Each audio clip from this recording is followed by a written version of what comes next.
So today we're in Colossians part 5.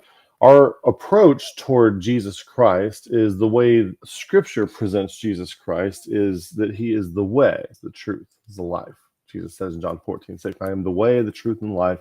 He never says, I am a set of beliefs. He never says, I am a systematic theology. You should reduce me to a set of propositions that you can systematize and then use that as a basis of normativity to create your little institutional in-groups. He never says that. And Jesus is giving the Beatitudes. He never says, blessed are those who have the correct beliefs. He never says that. So our approach here is that Jesus is the way, and those who are constructing an image of God or an image of metaphysical reality with pertaining to things about God out of words are just as guilty of idolatry as those who do so out of wood or gold, make their idols out of those things. Constructing a false image of God out of a reductive false image of God out of these kinds of things is not good. So we're following Christ as the way, not as a set of beliefs. It doesn't mean that we don't have beliefs, but that's not the end state. The end state is your capacity, your consciousness, and your fluency, your capacity to bring it, your capacity to love, increasing so that you can provide more affordance of choice for others is what we're dealing with here. The product is you. In regular Christianity that you go to today, the product is something like this, and if you don't conform to it, you're not part of the group. Here, what we think Scripture's product is, the product of proper scriptural approach is a better you, a transformed you, a you that is more like Christ, a you that can love better than you did before. Also, we recognize in Scripture, and I'm letting you know what our approach is that we see the command to love as being lifted above all other things very, very clearly in 1 Corinthians 13. We are given a clear comparison of faith, hope, and love. And love, charity, agape, comes out on top. Very clear comparison. And it's very interesting that our churches have statements of faith, but not statements of charity. Why don't we elevate these things? And charity, the way charity works it's not clean, it's not efficient, it's not top down, it's not outside in, it's inside out, it's slow, it looks inefficient. One of the reasons that many Christians today don't actually believe in love as a practice when it comes down to where the rubber meets the road. So even in Colossians, the book that we're studying, above all these things, put on charity, which is the bond of perfectness. Love is the fulfilling of the law, the end of the commandment, or how we would say in the military, the desired end state of everything that I'm telling you is charity out of a pure heart and of a good conscience and of faith unfeigned. Charity of faith unfeigned. Charity is the end state. Now, charity and wisdom come together, and that's one of the things that we're going to look at today. So we see Jesus Christ as the way, and we see that the highest elevated thing is charity, agape, love, and the definition of love that we're tending to go with mostly is love is that which enables choice. Love is that which affords choice, the affordance of choice. In other words, when you interact with somebody, the result of that interaction is that they have a greater degree of choices. I'll give you an example of this. If I am in a very serious discussion with my wife, if I react out of ego in my limbic system and out of anger, and I say something that I shouldn't say, the number of choices that I have now for where that conversation can go is now greatly diminished. And now I haven't afforded choice to myself. I have narrowed and failed to afford choice to my spouse. But if I could somehow learn how to control my limbic system, my limbic reactions, and be less attached to the things that I might feel are threatened by the discussion that we're having, I might be able to answer in a way like Proverbs 15:1 says, a soft answer turneth away wrath, but grievous words stir up anger. Well, that soft answer can provide a lot of choice for where we can go from here. Whereas, stirring up anger might reduce the amount of choices that we have. Now, that's just one conversation. And this bleeds into everything. Like if you love yourself, not in the sense that you're narcissistic and egoic, but in the sense that you take care of yourself as if you're someone who needs to be taken care of, you will get enough sleep, you will eat right, you will exercise right, and then when life happens, you have the resilience physically and bodily to endure that, or to be chosen for certain things, to go do things. You want to go on a hike. Oh, well, no, I'm too fat and lazy and I hurt my leg and my knees aren't good. Well, if you were taking better care of yourself, maybe you could go on that hike, and maybe you would make a connection with the person you're with and enjoy nature and have some kind of wonderful experience, but you no longer have that choice available to you because you're not taking care of yourself. So when we say affordance of choice, we're not talking about menu options like A, B, C, and D. What we're talking about is setting yourself up for success so that whatever life throws your way, you are more likely to be able to respond in a positive way than you could before. So love does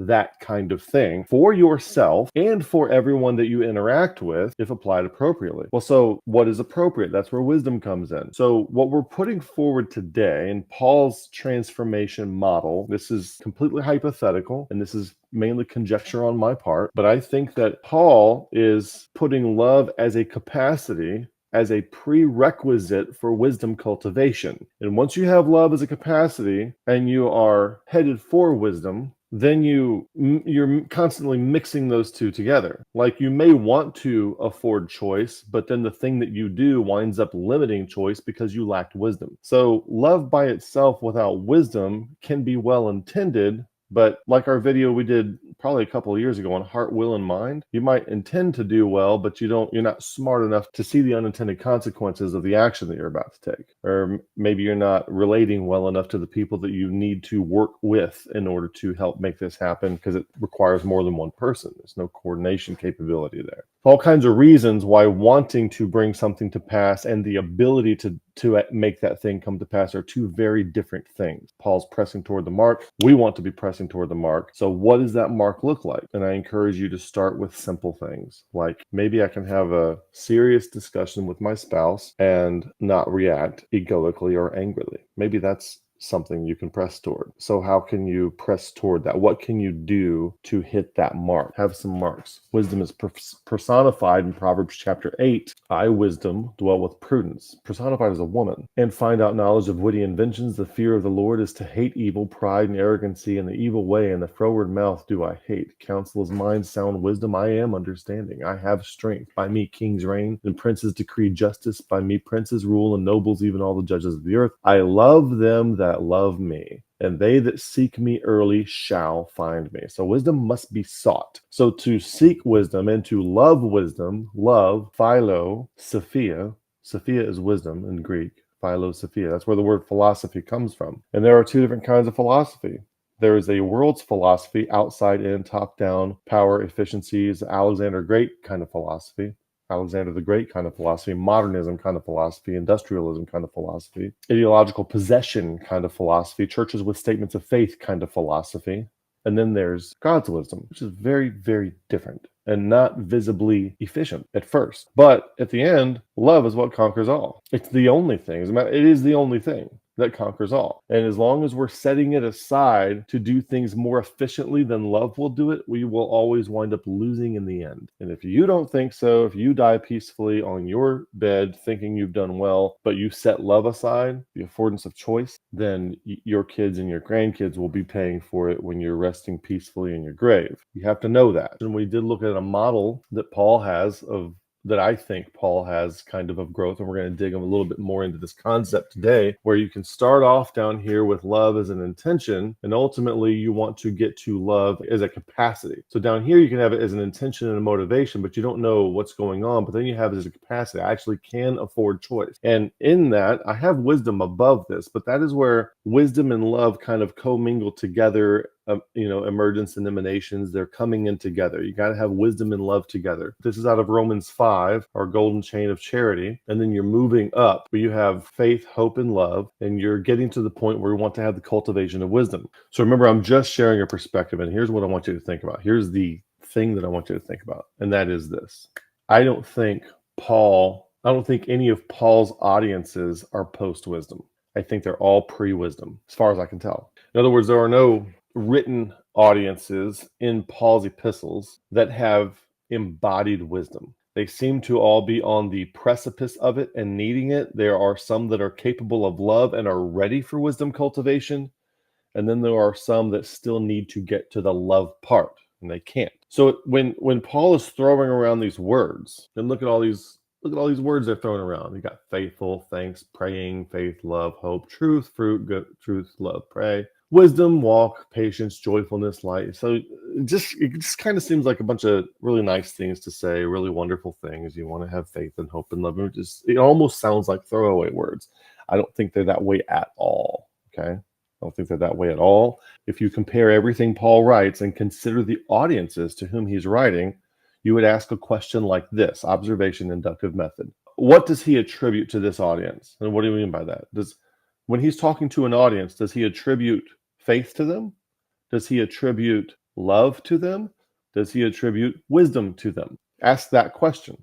And so in this case, we see that Paul does attribute love to them right there in Colossians 1:4, and he attributes love to them here, but he does not attribute wisdom to them. He says, now I'm going to pray for you that you can get some wisdom. What that tells me is that love as a capacity is a prerequisite for wisdom cultivation. And notice he's going to pray for this. Notice that wisdom, and we're going to look at the prayers of Paul in Ephesians and Colossians, and we're going to notice that Paul prays for them to get something that he can't just tell them in a letter. See, if this kind of Christianity was biblical Christianity, then Paul would not bother writing these short letters and then praying for them to get the wisdom. If it was something that could be written down and systematized into words, Paul would have given us something like this. He never does that, because trying to do this is not what anybody in Scripture is trying to do. And this doesn't matter which one, okay? You got your Calvinism, you got your provisionism. Doesn't matter which one. They're both profane. They're both profane, because that is not categorically what Scripture is, the product of what interfacing with Scripture is supposed to be. Interfacing with Scripture is not supposed to produce a list of things like that. And so Paul is praying for something, for them to get some kind of capacity that he cannot just spell out in prose. Can't just write it out like that. Even Solomon, when he's writing about wisdom, he has to put it into some kind of narrative. You've got Lady Wisdom, I wisdom, dwell with prudence. It's not something you can just put like in an instruction manual, okay? In technical language. You know, we've heard people distinguish between like technical language, operational language, family language, relationship language. It's all English.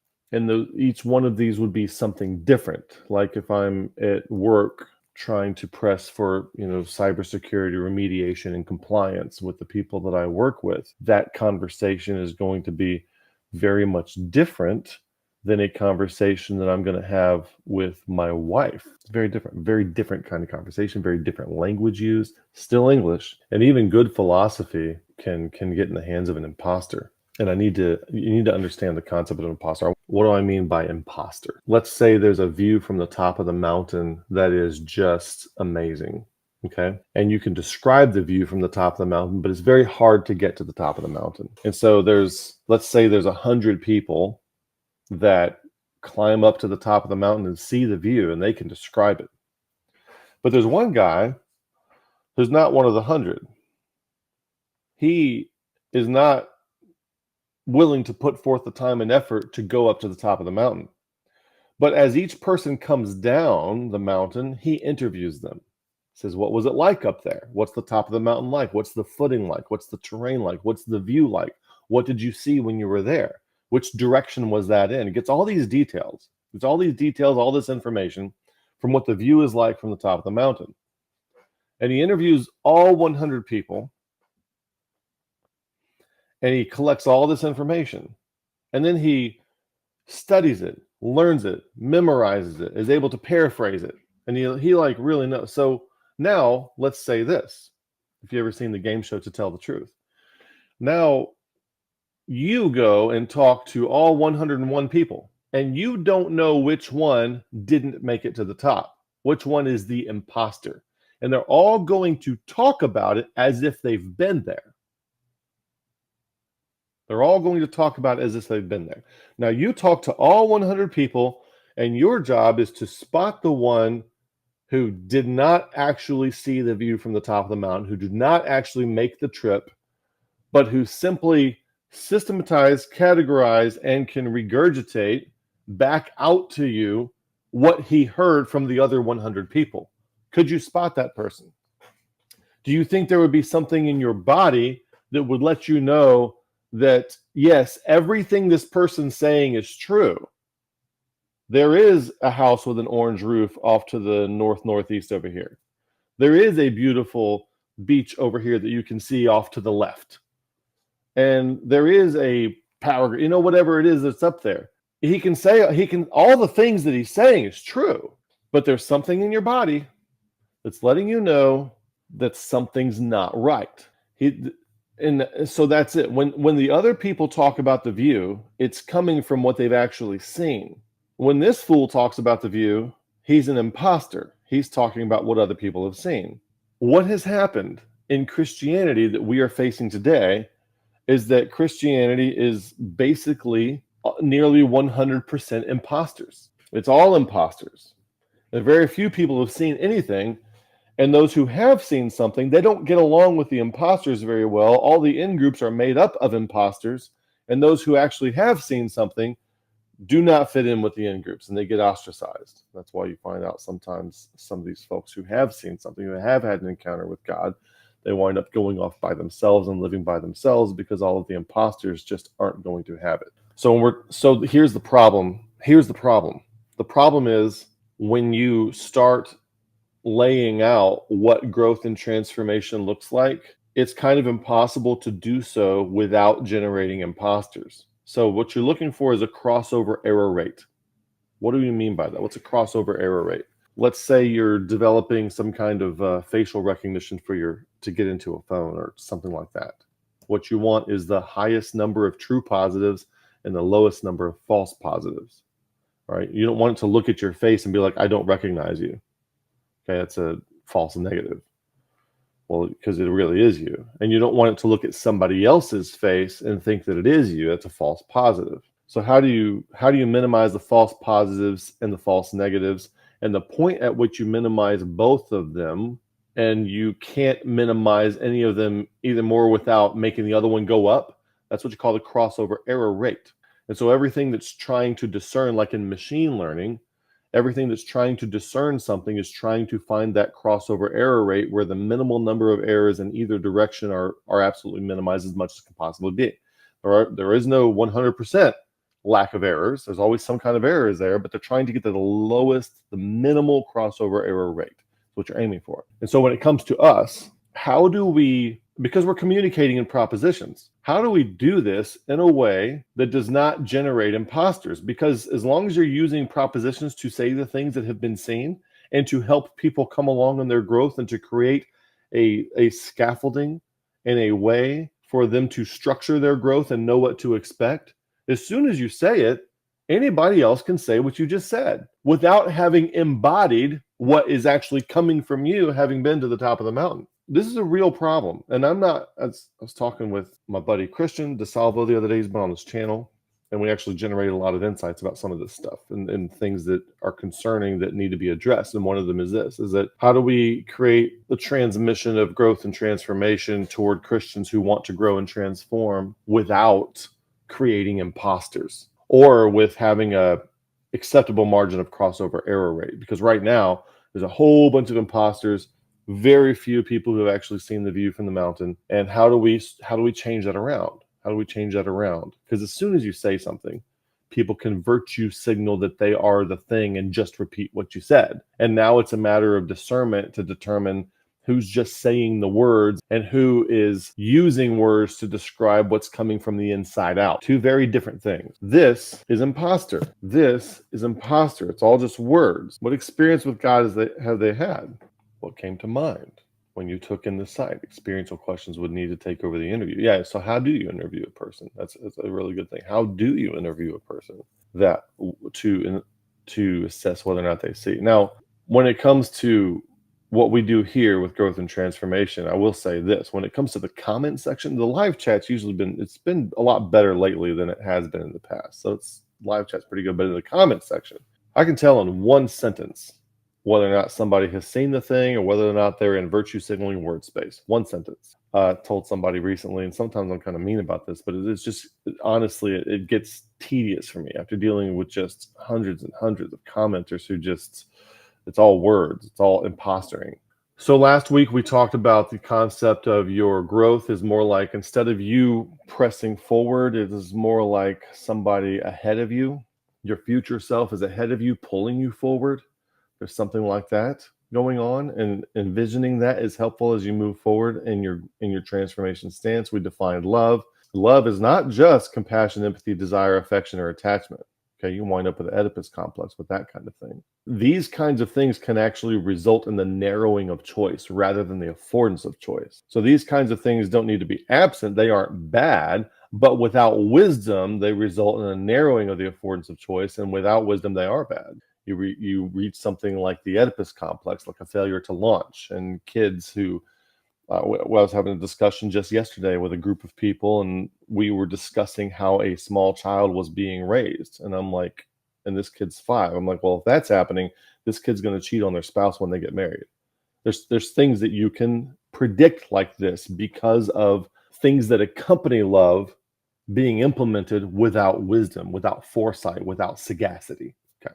And we took this model basically as a growth chart, and then we took it and we flipped it on its side, and then we compared that. Okay, now let's compare, let's say, the Colossians with the Corinthians. So the Colossians have love attributed to them. We've heard of your love.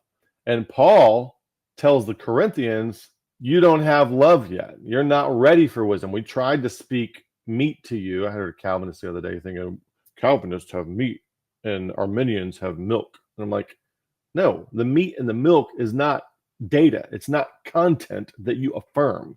It's capacity and consciousness and fluency. And we're going to get to that in a second. And it's not just, and even Ruckman, he talks about, we're getting into barbecue beefsteak. We're getting into the meat of things and all. What, I haven't seen this in years, but like when he's talking about the kingdom of heaven versus the kingdom of God, and he does his little things and little 10 little circles that he draws up at the top, he's like, we're not dealing with milk, we're dealing with barbecue beefsteak. And well, he's dealing with complicated content that you really have to think about and systematize.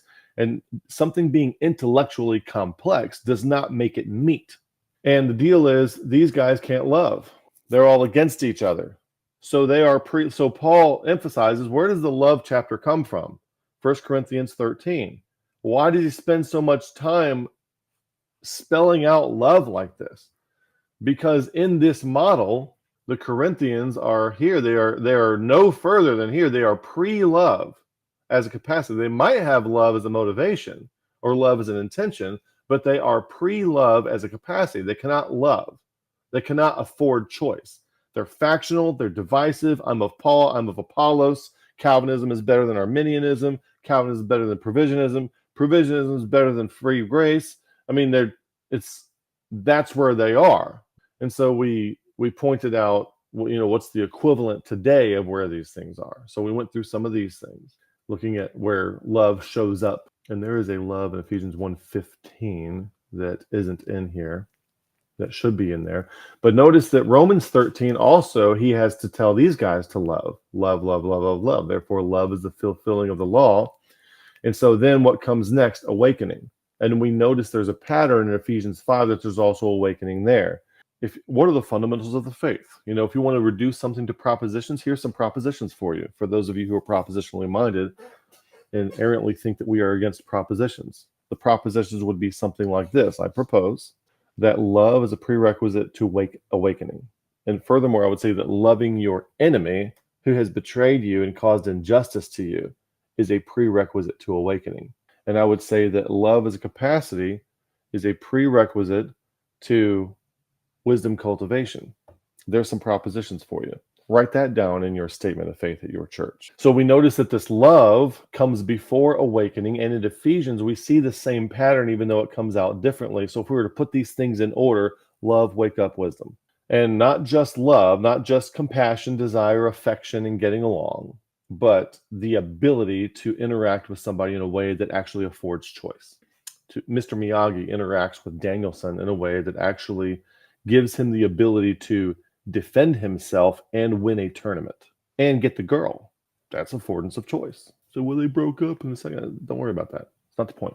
Get the point, okay? Get the point. Interact with somebody in a way that creates the affordance of choice. So waking up is pre-wisdom, and wisdom, love is attributed to the Ephesians and to the Colossians, but wisdom is not. So that's kind of interesting to me. The Ephesians seem to be at a similar place as the Colossians. So you can look for similar words like, okay, we have walk worthy right here in Colossians. We have walk worthy over here. We have being strengthened. We have being strengthened over here in Colossians. We have being strengthened over here in Ephesians. And when we compare these two, I also have the word inner man over here. Well, love is something that comes from the inside out, not from the outside in. I can't use a set of behaviors and disciplines by themselves to change the inside. But maybe some behaviors and disciplines can help you find what's inside by getting the capacity to distinguish between what is the inner self and what is not the inner self. So that's very interesting. So if I were to break these down, now maybe this would be a prototype for what Paul's transformation model would be. I'm comparing things out of Romans chapter 5, out of Colossians, and I'm actually looking at all of Paul's writings now. I don't have the mental capacity to hold every word he said in my mind at the same time. And even while I'm going through this study, I come across, oh yeah, I forgot that was there. Okay, so that's kind of happening too. And this would be a great thing to study as a group, like an FSI or with the Ephesians 4:16 edification model, to go through this and like maybe say, Kevin, aren't you systematizing things? Okay, yeah, I am. And we have to recognize Goodhart's law, and we have to recognize that all models are wrong, some are useful. I talk about growth and development models a lot on the channel, and I do things, like I'm talking about Fowler's Stages of Faith, like this book right here. Yeah, he's a Christian, writing from a Christian perspective, but we also talk about spiral dynamics and integral theory and Erickson and Kohlberg and Piaget and these guys. And everyone, the moralistic stage 3 people, their first thought is to commit the genetic fallacy, and if they're not Christian, then we can throw out everything that they say. We need to stop being like that. If you're like that, stop being like that. But what if instead of having Fowler's system of growth, what if we could actually produce Paul's system? What if Paul has more or less a growth model, a model of transformation that we can use to assess both ourselves and to understand where other people are coming from and maybe what their needs are? Especially if you're a parent and you have kids, you want to understand where they are, what their needs are. Do they have love as a capacity at this point? Are they very self-centered? What needs to happen? And you can use, if you can break things down into a model, understand that it is insufficient to reality, never mistake the model for the territory, but it can also, but you got to work with something that your mind can wrap itself around. And we're working with a model that's built for action, not one that's built for propositional systematization and in-group normativity. So we're not looking at something static. We're looking at something for action.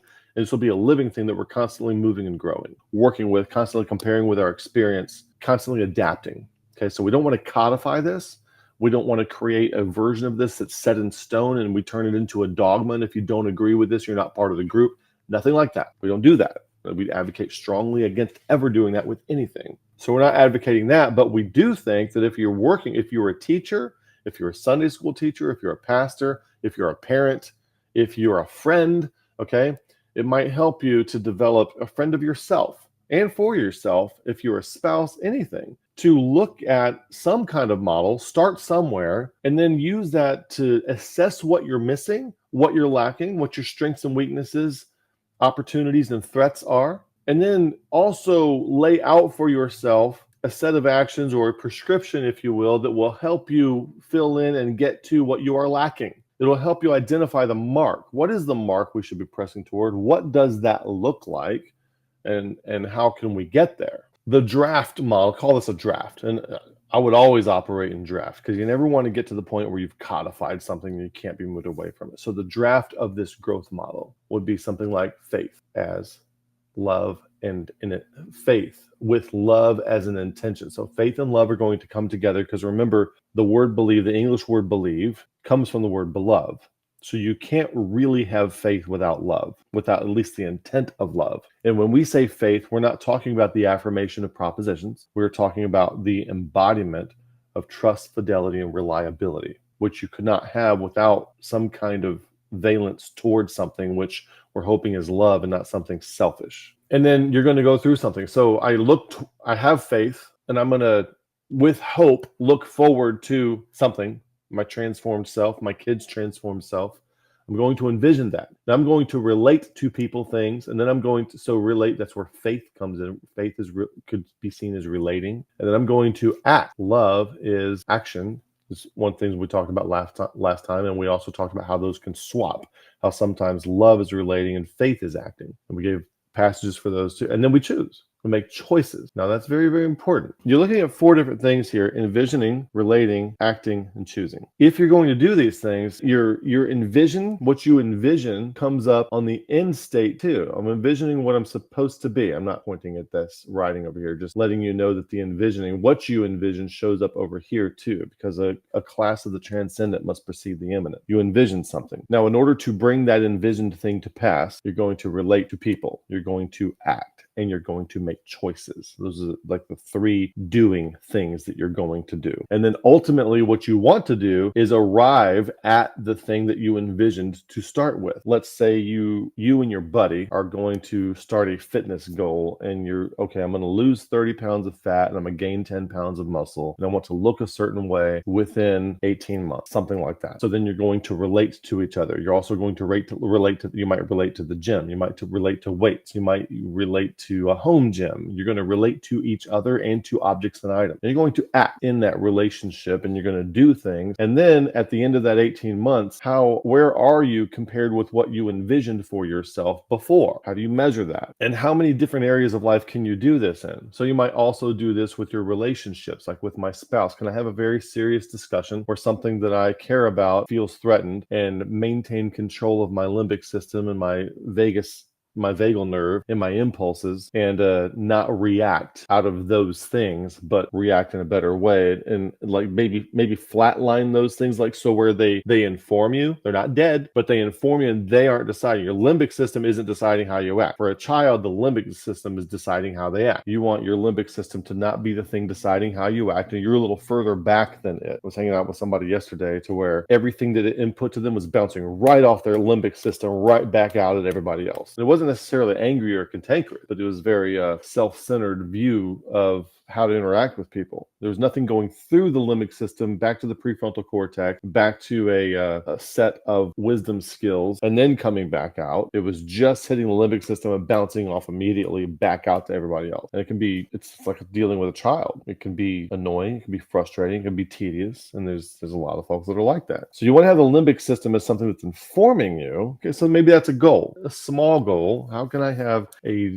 discussion with my spouse, for example, about something that I care about, which I feel is threatened, while not reacting in my limbic system? That would be a goal to have. Then you're going to go through tribulations where the thing that you care about is threatened. Say if you have a workout plan, let's say you pull a muscle and your shoulder doesn't work anymore and you need surgery. That's frustrating. You're going to develop patience, and your tribulations plus your patience is going to result in experience. There's a word, but problems. If you want something to grow from, think about a problem that needs to be solved. What is a problem in your life? What is a problem in somebody else's life? What's a problem in a system? What's a problem anywhere that you think you might be able to do something about? And it seems to be that when you voluntarily adopt responsibility to solve some kind of problem at some level, that is where this cycle occurs. This tribulations, patience, experience, and hope, which brings up the wisdom pattern. Are we familiar with the wisdom pattern? Especially if we have new folks, we need to understand the wisdom pattern. Order, disorder, reorder. Basically, the pattern of the death, burial, and resurrection of Jesus Christ is the pattern. And with that order, disorder, reorder, what comes with the disorder? The thing that makes it tough is that there's failure, there's betrayal, and there's injustice. Look at that. We have a new acronym for FBI. That disorder comes with the FBI. Failure, betrayal, and injustice. And that is what makes it so difficult to deal with, because if you've ever been betrayed, the last thing you want to do is love that person. If you've ever been the subject of injustice, the last thing you want to do is love those who caused the injustice. The last thing you want to do.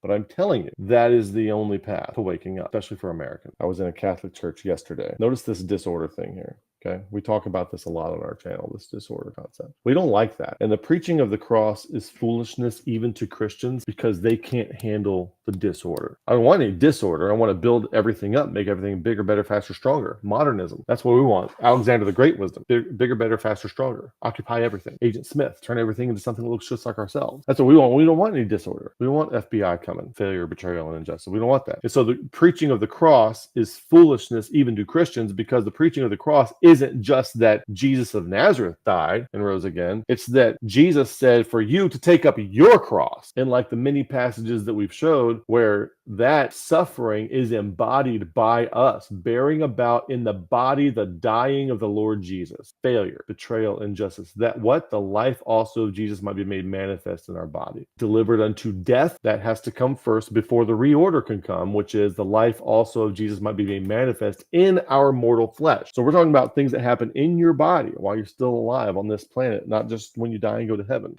Your content continues right after this. This video is a short segment of a longer one. The full-length video is in the description below. We're moving all content on relationships, growth, and transformation to our new channel called BTF Grow and Relate. Future content in these categories will also be posted there, so subscribe and hit the bell icon to that channel to stay updated. Our website, Beyond the Fundamentals, offers valuable resources including our reading list and glossary to help digest our content. For personalized help, we offer paid one-on-one consultations. Just visit the website, scroll to the consultations section, and fill out the form to book a session. If you find our content valuable, please consider supporting us financially. It takes time and resources to create this content, and donations help make it possible. Supporters also receive an invitation to our weekly FSI group sessions. You can donate via the QR code or visit our donate page on the website, which offers 5 electronic ways to give. If you prefer another method, send me an email for more options. Follow us on YouTube, Facebook, and X, formerly known as Twitter. And now back to the content.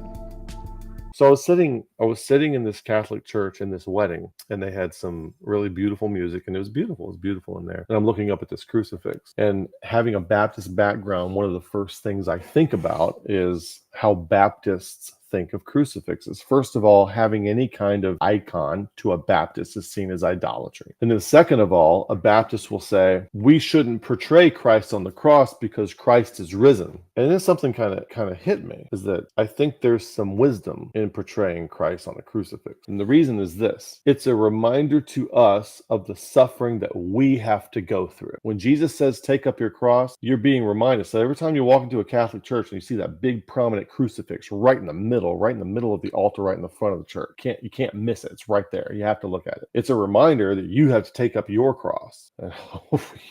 You have to suffer like that too. We don't like that. We don't want the FBI. We don't want failure and injustice and betrayal coming our way. We don't want that. And it made me think that, what if Baptists, we have a good post hoc rationalization for why we don't display crucifixes. It's idolatry because it's an image and it's this and that, and Jesus has risen. We need to portray the risen Christ, not the dying Christ, that kind of thing. I think subconsciously the preaching of the cross is foolishness to Baptists, and we cannot face the fact that we are to suffer for Christ. It's given unto you not only to believe on him, but to suffer for his sake. Philippians 1:29. We don't like the suffering. Get that crucifix out of my face. I don't want to be reminded that in order to believe on Jesus Christ, I am also expected to take up my cross and suffer in that way. So I had an experience yesterday. Like, I spent my entire life being against crucifixes because of the Baptist meme complex, what they say about them, and polemic against them. And it hit me yesterday. Oh my, I've been failing to see this whole time. The crucifix is a reminder. It's a visual image reminder. We're visual people. A lot of us are. Anyway. It's a visual reminder of what you're signing up for if you've decided to follow Christ. Not all sunshine and rainbows. It is suffering, failure, betrayal, injustice. But afterwards, there is a resurrection cycle. And I think yesterday I'm at the point now where I'm not all so Baptisty that I'm against crucifixes. I'm like, you do you. Like, if you want to have a crucifix, you gotta do what's right for you. You gotta make your choices. If you want to put a crucifix on the wall in your kitchen, fine. Do whatever you got to do. No problem. I'm not going to argue about that. I'm not going to sit there and disrupt dinner. You really shouldn't have this crucifix on the wall over it. No, don't do that kind of nonsense. But yesterday also something happened to me where I think I realized the value of seeing the crucifix, of being reminded of the suffering that's coming your way. And I think that's something that Baptists are missing big time. We don't like that. The preaching of the cross is suffering to we Baptists. So we go back to our model over here that we've been looking at. We're trying to solve a problem and develops patience experience. And we're looking at that suffering, Christ on the cross. And we have hope of some kind of resurrection, that the life also of Christ might be manifest in our mortal body, waiting for the manifestation of the sons of God. And then we have love. You love what? You love the people that caused the FBI, the failure, the betrayal, and the injustice. You actually love them. Jesus says, love your enemies. And I used to think that was just like Jesus advocating being nice, and that's just the way to be. And I actually have recently come to see that as a prescription for awakening. When you fail because of betrayal and injustice, when you voluntarily adopted responsibility and it fails because of betrayal and injustice, that is your opportunity to love as Christ loved. Father, forgive them, for they know not what they do. Or you're being tortured to death literally, that's your opportunity to wake up and precipitate a resurrection cycle to come afterward. That's your opportunity to wake up. Now, when you wake up, be prepared, because you will experience something with God personally. You will experience something with God that you cannot explain in your current way you see things. And then you will have to go through a period of time where you adjust how you see things. I don't see things this way anymore. You have to admit that. So you go through that period of time after you wake up, after you see something from this. And that's where this pattern comes in: wake up, grow up, clean up, show up. Now, we've done videos on this. I think we did a 2-part video on this, and we've been trying to incorporate wherever we go. What is this wake up, grow up, clean up, show up? Okay. Wake up is awareness. I'm aware of something. I can't do anything about it. I don't have love as a capacity yet necessarily, or maybe I do have love as a capacity, but I have awareness, but I don't necessarily know how to operate in an arena where what I now know is the reality, because all my life I've been in this one worldview, and now God has revealed himself to me, and now I don't know how to operate in that arena because it's new and foreign to me, and it's not like anything I've been growing up with or learned or been trained in seminary or when I got my theology degree, any of that stuff. Okay, and I'm saying that generally for anybody who's out there. There's no amount of training and education that can give you this. It doesn't happen that way. It happens this way, not that way. So you wake up and then grow up. The Bible says in Ephesians 4:15, speaking the truth in love. So now we're speaking in a way that matches reality, not repeat. This is profane and vain babbling. So this is not speaking the truth. This is profane and vain babbling. Okay. So we're speaking the truth in love, the kind of truth you're afraid to tell people because they'll ostracize you, that we may grow up into him in all things, which is the head, even Christ. So there is a component to where being motivated by love and being able to speak truth that transforms chaos into habitable order, that's where the capacity comes in. And actually implementing that is where the growth comes in. And then cleaning up, 2 Corinthians 7:1, let us cleanse ourselves of all filthiness of the flesh and the spirit. And that is integrating the shadow, discarding your ideological trappings, all that whole worldview, how you saw things as an independent Baptist, as a Southern Baptist, as a Presbyterian, as a Calvinist, as a Provisionist, all that needs to go in the trash can. And then you now develop a new worldview, but you're no longer egoically attached to this new worldview. And then your identity, your egoic attachments, okay? All that stuff needs to be cleaned up and gone away. When we say clean up, you think of like, oh, I need to stop smoking and cussing. Actually, cleaning up, for someone who's never drunk before, they might be egoic, like never drunk alcohol, for example, okay? Say, oh, that's wrong. I got all the biblical reasons for why that's wrong. Don't comment about this because I've already got all the biblical reasons for why it's wrong. I've preached sermons on it. I used to have a sermon called Spirits in the Temple. Went over all the passages. I know all the passages in Isaiah and in Hosea and in Proverbs, 1 Timothy 5. Like I know where the passages are. I know what they say. But if somebody's egoically attached to, I've never tasted alcohol before because I'm a goody-goody. Well, part of their cleaning up might be to have to let go of that. So their path might actually involve taking a drink of alcohol where it's undeniable and everybody knows they did it, to release them from that egoic attachment to the fact that they've never done it. And vice versa. Somebody who drinks all the time is known as a guy who can put anybody down. He might have to let go of that egoic attachment by like not drinking any alcohol ever again, ever. You understand what I'm saying? So you get to a point where the things themselves aren't in and of themselves holiness. They play different roles. And what role does it play in you? And if you have an egoic attachment to something, if you have an egoic attachment to some kind of pharisaical cleanliness, you're going to have to bust that up somehow. Like Ruckman used to say, God used to, and I think he was probably quoting Bob Jones Sr., God gives even the most pedigree dog fleas just to remind him that he's still a dog. Now, I've got a new worldview.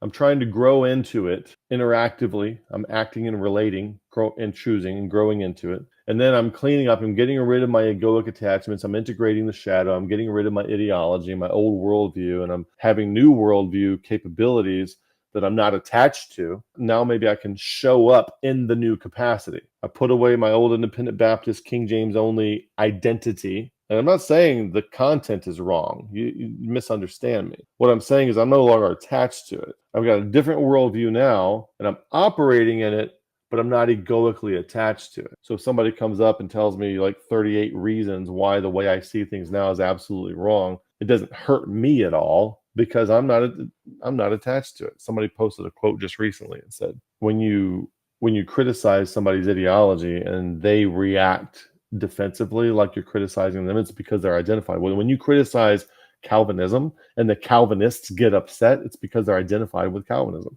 When you criticize provisionism and the provisionists get upset, it's because they're emotionally and they're identified egoically with provisionism. Otherwise, and so it feels like you're attacking them when you attack it because they see it as part of their identity. So you move to a place where the things that you operate in, you're not egoically attached to. So when it gets proven fraudulent or false or not helpful or wrong or something like that, you're actually thankful. Oh, now I can create a new space and a new way to see things, which is more in alignment with reality, and I can operate there, still not egoically attached. So I'm not an ist. I'm not a, somebody was saying the other day, like monism and monist, seeing everything as one. I'm like, I don't like that because I don't like saying it that way. I would rather call it unitive awareness. It's an awareness that I have. It's not an ism that I am, because as soon as you start calling something an ism, the stage 3 people think that it's a set of beliefs that you're attaching themselves to, just like you are. It's not a set of beliefs. It's an awareness level.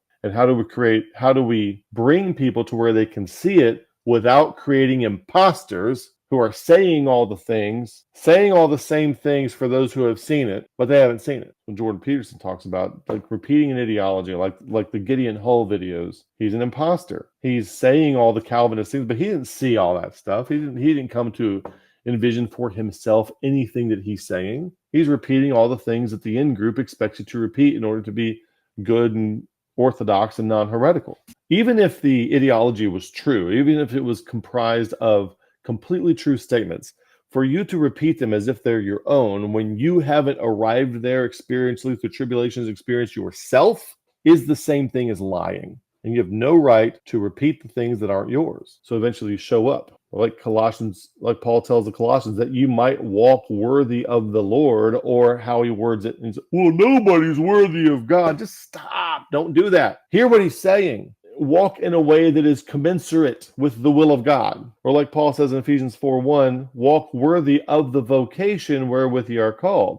Walk in a way that is in alignment, walk in a way that is commensurate with the calling. Walk worthy of the Lord unto all pleasing, being fruitful in every good work, and increasing in the knowledge of God. So what you do, your actions and your relating and your choices are being fruitful.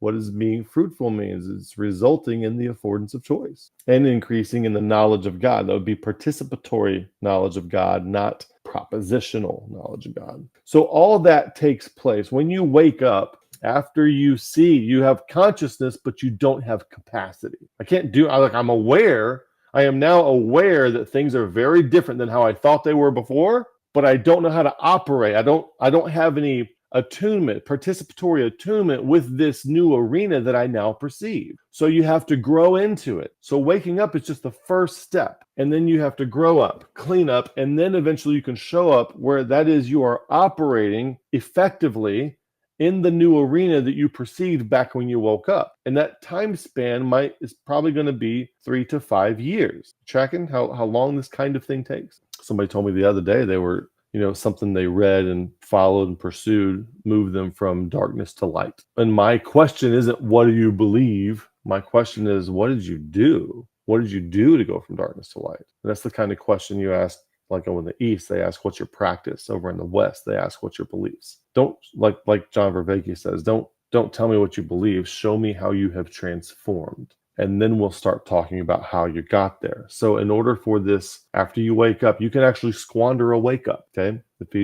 Hebrews 6, 4 through 6. You can get to the point where you wake up and you see something, but then you don't grow up or clean up and you never show up and you have stunted growth. And then you might get resentful. You start getting resentful about the FBI that came your way, the failure, the betrayal, the injustice. Now you're back to crucifying Christ again instead of embodying the crucifixion for yourself again. Can't stand to look at that cross. You had to put that blame elsewhere. So now that you've awakened, this process of waking up, growing up, cleaning up, this is wisdom cultivation happens in conjunction with this, okay? That's the wisdom cultivation. And then guess what happens? You're showing up. You can actually operate effectively in this new reality that you now perceive that you didn't perceive before. I put away the old independent Baptist way of seeing things, and I'm now seeing things very differently. Now I'm getting to the point where I can kind of operate there. I'm kind of growing into it.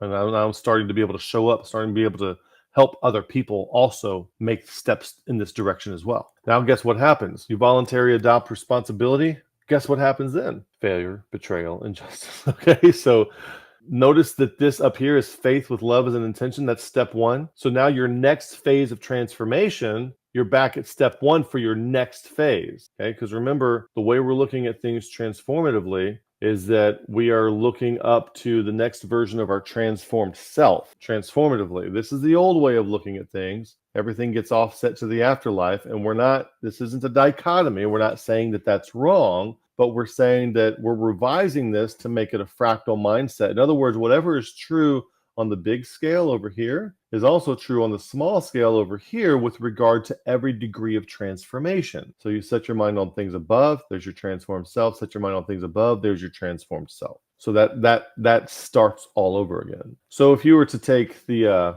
now notice over here on this what I write up here, faith is the embodiment of fidelity, trust, and reliability. Faith has love as a motivation and an intention built into it. That is true of the Greek word pistis and of the English word believe, okay? Because it comes from the word beloved, and it's commitment with love. So there's an action component to it as well. Faith as fact affirmation is in having mode. Genuinely embodied faith is in being mode. This is the faith in having mode of fact affirmation.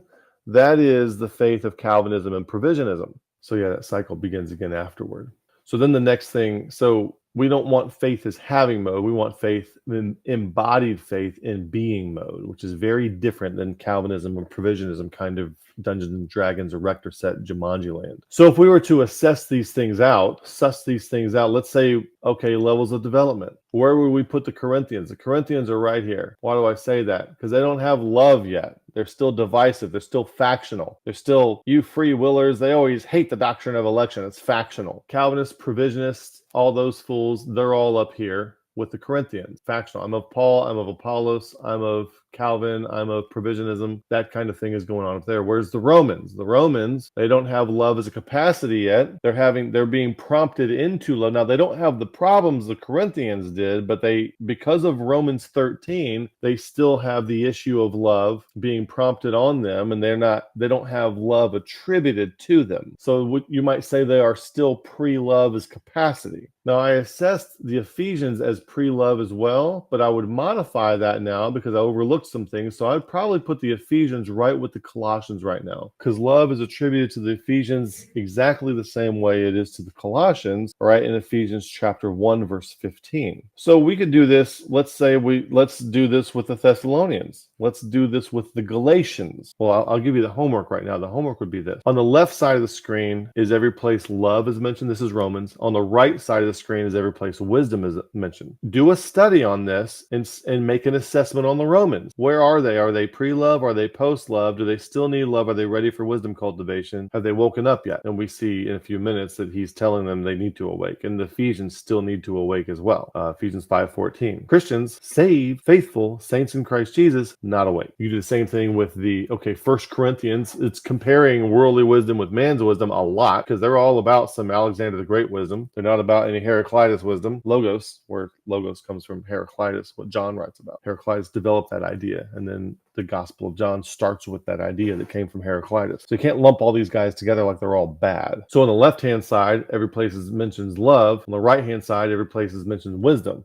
Do a study on that. 2 Corinthians, left-hand side, every place that mentions love. Right-hand side, every place that mentions wisdom. And then develop where are they proximally in relation to love and wisdom. And I'm using the Greek words for these. Galatians, where are they with regard to love and where are they with regard to wisdom? No mentions of wisdom in that book. What about the Ephesians? Where are they on love? Left-hand side. Where are they on wisdom? Right-hand side. And you can see right here, there's some wisdom that came from God. And then he wants them, may give unto you the spirit of wisdom to the intent. Now there's an intent for wisdom that be made known, but they don't have wisdom. He doesn't attribute wisdom to them. In Ephesians 1:15, he attributes love to them, does not attribute wisdom to them. And then in Revelation chapter 2, we see John talking, they lost their first love. So they're ready for wisdom cultivation, they backslid. Philippians, no mention of wisdom there. But there is a lot of prompting for love. If there be any comfort of love, I pray that your love may abound yet more and more in all knowledge and judgment. So maybe there's like inklings of love, but they need some more. I'm just giving you suggestions, things to look for, okay? Ways to analyze the text. You see, you're not going to get this stuff out of systematic theology. You don't have a systematic theology telling you any of this stuff. That's why you come to Beyond the Fundamentals, because we look at the text in a new way,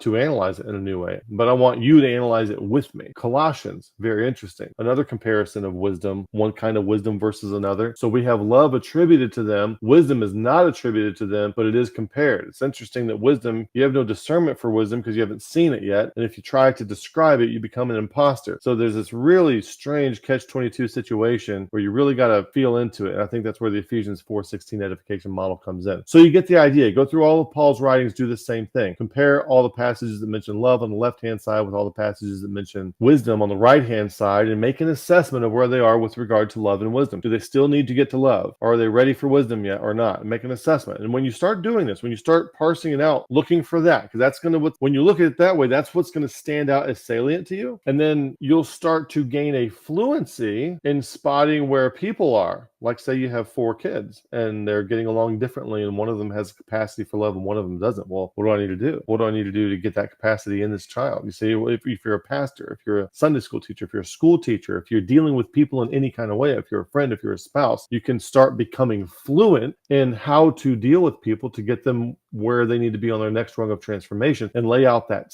like this would be a scaffolding, for example, of what needs to come next for you. And of course, every one of these can fold out and expand into a lot of other things. And this also, here's a scaffolding. So over here, you might put your kids, where are my kids on this? Or my grandkids on this? Where are my Sunday school students on this? Or have people do self-assessments, have them gain the fluency within them. So some things that stand out to me here is that the Romans, why am I highlighting this? Because we're in Colossians and they are prayed for. I do not cease to pray for you and desire that you might be filled with the knowledge of his will and wisdom and spiritual understanding. So I'm looking at the concept of the will of God and where it appears in proximity to the concept of wisdom, kind of what I'm on my salience landscape here. So we want knowledge of God's will with all wisdom. So they have love attributed to them. They do not have wisdom attributed to them. What about the Romans? The Romans, there is a talk about the will of God, proving what is that good and acceptable and perfect will of God. Present yourself a living sacrifice, bearing about in the body the dying of the Lord Jesus. And don't be conformed to this world, be transformed by the renewing of your mind, and prove what is that good and acceptable and perfect will of God. Then he goes out to lay out a bunch of very specific things in Romans chapter 12. And then in chapter 13, he describes love for them and tells them, and then awake. Now is high time to awake. So you need the love, an awakening, wisdom. They're not ready for wisdom yet. So he doesn't attribute this love to them yet, and he's trying to lead them into it.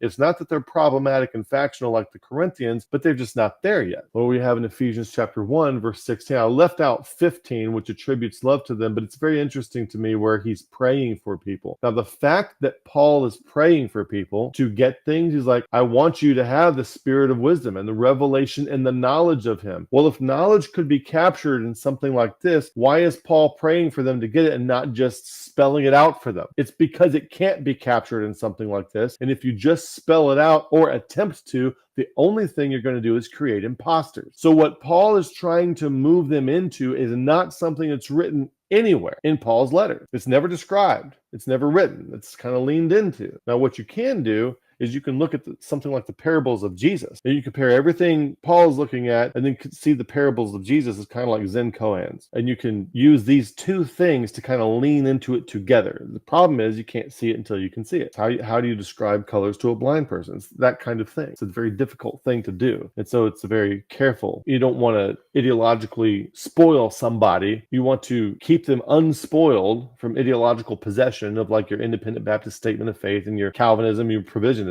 Keep them ideologically unspoiled so that they are more likely to have an awakening. So what we're going to find when we double click on all these things is that each one unfolds into a bonded triad of things that also unfold into bonded triads themselves. So there is a actionable cascading of all these concepts, which gets kind of complex, and it really brings up the chicken and the egg problem. Which one comes first? It's not something to suss out and have a dogma about, but it is something to contemplate, and it can bring wisdom about. So when Paul is asking for things, he's asking for them to come into that your eyes of your understanding being enlightened. Ephesians 5:14, awake thou that sleepest, arise from the dead, and Christ shall give thee light. Enlightened is a Bible word. The eyes of your understanding being enlightened. Don't let the East steal it from you. Don't act like the East owns that word and it's demonic. Don't do that. That you may know what is the hope of his calling. If Paul knows what the hope of his calling is, why can't he just say it? Why can't he just say it in the letter? Why does he have to pray for them to get it? Because it's something that has to be seen first. And then no description does it justice. And if you try to give it a description, all you do is create imposters. And with the riches of the glory of the inheritance of his inheritance in the saints and the exceeding greatness of his power to usward who believe according to the working of his mighty power. And so usward who believe, in other words, you have to start this grace that we have is access by faith, Romans 5:2, by whom also we have access by faith into this grace. So if you don't start with faith, all this stuff is not working in you until you start there. You have to start where you have to start, and then you start moving forward. So it's not to usward who believe because we're elect. None of that kind of nonsense. Okay, it's just that faith is the starting point, is the why Paul is saying it that way. So pay attention to what he's praying for over here in Colossians, that you might walk worthy of the Lord unto all pleasing. In other words, they're doing good, they have love attributed to them, and they're not bad, but there's still somewhere to go with it. And it's not something he can just spell out. Now he does follow this up in chapter 3, end of chapter 2 and chapter 3, with some practical guidelines for what you should do when you are pre-wisdom. Okay, but when you are post-wisdom, you don't need to be told what to do, which is probably why there are no letters written to post-wisdom people. They don't need to be told anything. Interesting. Being fruitful in every good work and increasing in the knowledge of God. Well, how about you just give me all the knowledge of God, Paul? Isn't it in some systematic theology in heaven somewhere that the Bible is hinting at all the time? Isn't the Bible written in service to some kind of systematic doctrine somewhere? No, it's not. So Paul has to pray for them to get this because it can't be spelled out. I hope you think about this for a few months. It's going to really affect your relationship with the Bible in a good way, but you will feel threatened at first. Strengthened with all might according to his glorious power. Now, what words would you think would follow that? Strengthened with all might. You might say that you might control and dominate and be effective. It's not what he says. Strengthened with his might according to his glorious power unto control and dominance. No, unto patience and long suffering with joyfulness. Remind you of this kind of thing over here. We get this patient spirit. Okay. And there's rejoice, joyfulness. See how these patterns keep showing up in all these places? Giving thanks unto the Father, because giving thanks and not being resentful is essential to moving forward, because resentment will take you down. Partakers of the inheritance of the saints in light. Don't just think about going to heaven. Think about the light that you get when you awaken and step into your next phase of transformation in this life. Who hath delivered us from the power of darkness, being a really good rule-following independent Baptist, darkness, and hath translated us into the kingdom of his dear Son. Translated us into the kingdom of his, what's the kingdom of his dear Son? It's suffering, betrayal, and injustice. That's what we've signed up for. Now, we usually just take this as metaphysical. Oh, I've been born again, and now I'm seated in heavenly places in Christ Jesus. Okay. It's fine to think about all those things, but I don't think that's what he's saying here. Being translated into the kingdom of his dear Son is there's some kind of, the Colossians maybe are, I don't think they're told to wake up at any point. Maybe they are post-love and have woken up. There is no Ephesians 5:14 in Colossians, I don't think. There is no Romans 13:11. I think that's the passage where it says awake out of sleep, where that happens. So I think these guys might be post-waking up,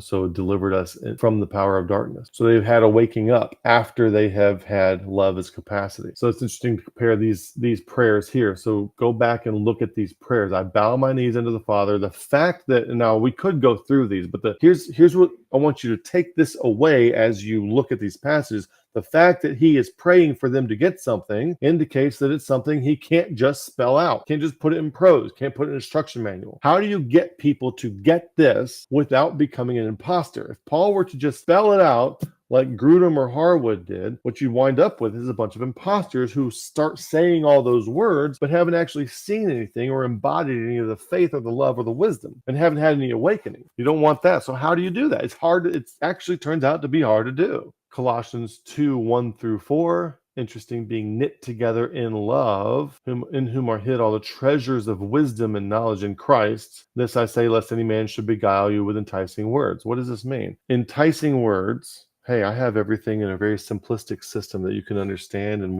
it's scalable, all this. A cult is made when you offer overly simplistic solutions to complex problems. That's what a cult is. One of the definitions. I really like that definition. So the enticing words, hey, you don't need to suffer. You don't need all this love. You don't need to take up your cross. You don't need to cultivate wisdom. You don't need the FBI. You don't need failure, injustice, and betrayal. We have a system. The system is very clean. It's organized. It's neat. It's pretty. You can learn it. You can propagate it, and you can escalate yourself within a hierarchy of our in-group over here, and you'll be doing just fine. So when it comes to the triad of growth, this came to me. I've been knowing about consciousness capacity for a while, but in my discussions with Christian DeSalvo recently, this kind of emerged as like a fluency thing. 3 things that must be there: consciousness, capacity, and fluency. You need these.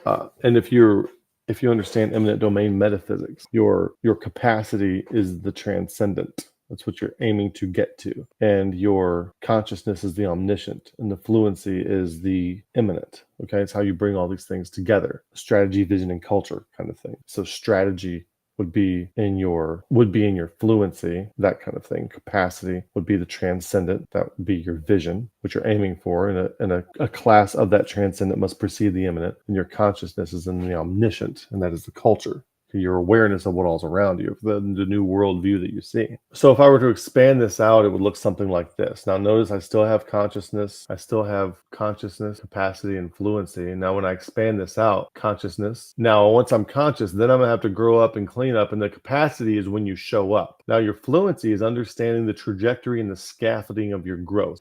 So what do you mean by fluency? Well, these are just a brainstorming idea. These are, when I'm talking to somebody or trying to assess these things, I have all these, this is like a scatterbrained thing of all the things that's going through my head when I'm talking to somebody, and I feel like I have the freedom and the liberty to assess who and what I'm talking to and why. And I'm looking at where they are in their moral foundations. I'm looking at where their locus of authority is. What's their grasp of epistemology? Are they rivalrous and antagonistic? Are they in their left hemisphere? What is their orientation? Are they ideologically profane, or have they let go of ideology like provisionism and Calvinism so that they can be oriented toward the sacred? Are they in having mode or being mode? Do they understand the relationship between science, intuition, reasoning, and imagination? Or are they very reductionistic? Where are they on the 4 kinds of knowing? Do they get that? Where are they on 4E cognition? Where are they operating? What's their big 5 personality profile? Have they had any trauma in the past? What are their ego attachments? What's their concept of meaning in life, purpose, coherence, significance, and mattering? Are they cynical? Are they naive? I'm assessing all these things. Do they have a need for certainty? So in my mind, all these kinds of things are going through my head 100 miles an hour fluently, or at a certain level of fluency. And so the idea would be that you need this fluency to understand the trajectory and scaffolding of growth. And we need to have some kinds of descriptions of things. Now, the danger is there. As soon as you describe it, maybe you're violating Goodhart's law. Maybe you're creating imposters. I'm hoping that being aware of violating Goodhart's law and the potential to create imposters can help us possibly be able to engage with the information in a non-egoic way that doesn't do any of those things, or that minimizes them and has a minimalistic crossover error rate, hopefully and ideally. So when we have these things, we have your consciousness. The spiral dynamics addresses consciousness, not so much capacity. Stages of faith deals more with capacity. Stage 5 is a capacity. It's not that capacity probably has to sit on a consciousness level. So you can actually be conscious at second tier consciousness before you have the capacity to operate there effectively. And we Christians, since we're not effective, we substitute effectiveness with feeling righteous, moral, and virtuous by believing certain things. Oh, we affirm the fundamentals of the faith. Oh, I feel righteous, moral, and virtuous because we agree on these things. That is substituting for capacity. So you could take someone like Elon Musk, for example. I've seen him in interviews and stuff, and he is very conscious. He has a high capacity. He is just not fluent in scaffolding a trajectory. So he's effective, but does he know what's going on in his life and what the next stage for him is and all that? I haven't detected that in he's very interesting, and he has all this, so he's got a lot going for him. Jordan Peterson's talk with the guy who was wearing a cowboy hat about why it's scary to be a Christian or something like that. That was one of the most profane conversations I've ever heard, that I think Peterson should have shut down the same way that he did, was it Kathy Griffin, or that? Yeah, he should not have tolerated that fool. But you can look at people and you kind of assess where they are. It's like someone like Elon Musk has a lot of capacity. I mean, look at what Steve Jobs, okay? He probably had high consciousness, he definitely had high consciousness and high capacity. And I would suspect that Steve Jobs also had a significant fluency in growth and transformation trajectory models. Okay, so it's kind of interesting to look at people who have affected the world and kind of see where they are on this kind of stuff. And so you think like this might be a lot of things to consider, but in Fowler's Stages of Faith, he breaks it down into just 6 of these items, and these are just color coded differently. It's the same thing, but just color coded differently. And the 6 things are: what's their form of logic? How are they at perspective taking? Perspectival awareness. How are they on the form of moral judgment? That's where Jonathan Haidt's book, The Righteous Mind, comes in. Moral foundations theory. Help you with this. What about their bounds of social awareness? What about their locus of authority? What about the form of world coherence? What about symbolic function? He is looking at 7 dimensions to assess somebody's growth. There's no limit. There's no limit on how many dimensions you can look at. You can look at more dimensions. And so we're going to bring in, what you want to do really is bring in as many dimensions as you can be fluent in. Try to be as fluent as you can in multiple dimensions. And so we're looking at these 3 things of consciousness, capacity, and fluency. And when it comes to fluency, let's try to increase our fluency in what we think what is the scaffolding? If we were to create a scaffolding like this of whatever Paul's transformation and growth model would look like, can we do that? Can we create that? And I think it's possible. I really think we need Ephesians 4:16 edification model. I'm going to say one more thing, and I'm going to end this, and we're going to be done. I want to talk about the superordinate for a second. The superordinate is a very, very important concept that we need to get. John Vervaeke says being autodidactic in these kinds of things can be very self-deceptive, and that's true. And then I've heard people say that what you very much need is a teacher in order to, like a one-on-one teacher. Think of Count of Monte Cristo or something like that. Guildcraft, apprenticeship to lead you into where you need to be. That which is superordinate. If you have a couple, husband and wife, there's like a third that's there. That's the reason it feels like a death when you get divorced or break up or something like that, is because there really is a third. Jesus says, where 2 or 3 are gathered, there am I in the midst of them. In Daniel chapter 3, when the 3 Hebrews, Hananiah, Azariah, and Mishael, were in the fiery furnace, it looked like there was four people. So there's one being that is superordinate. When you have a family of 5, there is a 6th thing that is the superordinate, that is the family. When you do inductive textual criticism, or inductive textual unfolding, which Nick has been leading our FSI group through in the past few weeks, you get to this place where the author of whatever you're studying seems like he's sitting there in the room with you. And that's kind of like the superordinate. When you do circling on a value such as beauty or hope or virtue, something like that, you get to the point where you feel like hope is sitting in there with you and instructing you all, the superordinate. And I want to lean into the idea that with the Ephesians 4:16 edification model, there is something superordinate. Jesus says, where two or three are gathered together in my name, there am I in the midst of them. There is something that is superordinate, that is above and transcendent to the group itself, but cannot exist without the group, that is the teacher. And you sense, you know, that when you say something, it's not coming from ideology. It was generated from the interaction. You weren't thinking of it before. They weren't thinking of it before. But because of your synergy together, you've developed this new insight that happens to be right and helpful and wonderful and beautiful. Your capacity to do that is homage to the superordinate. And your ability to suss out that which is in alignment with the superordinate is rightly dividing the word of truth. It's not about rightly dividing scripture and cutting it all up into dispensations and stuff like that. It's like when insights are generated in the Ephesians 4:16 edification model, can you suss out that which is in alignment with the superordinate, which is in alignment with the thing that has been envisioned for you to be more Christ-like than you were, to create more affordance of choice. So I want to be thinking about that.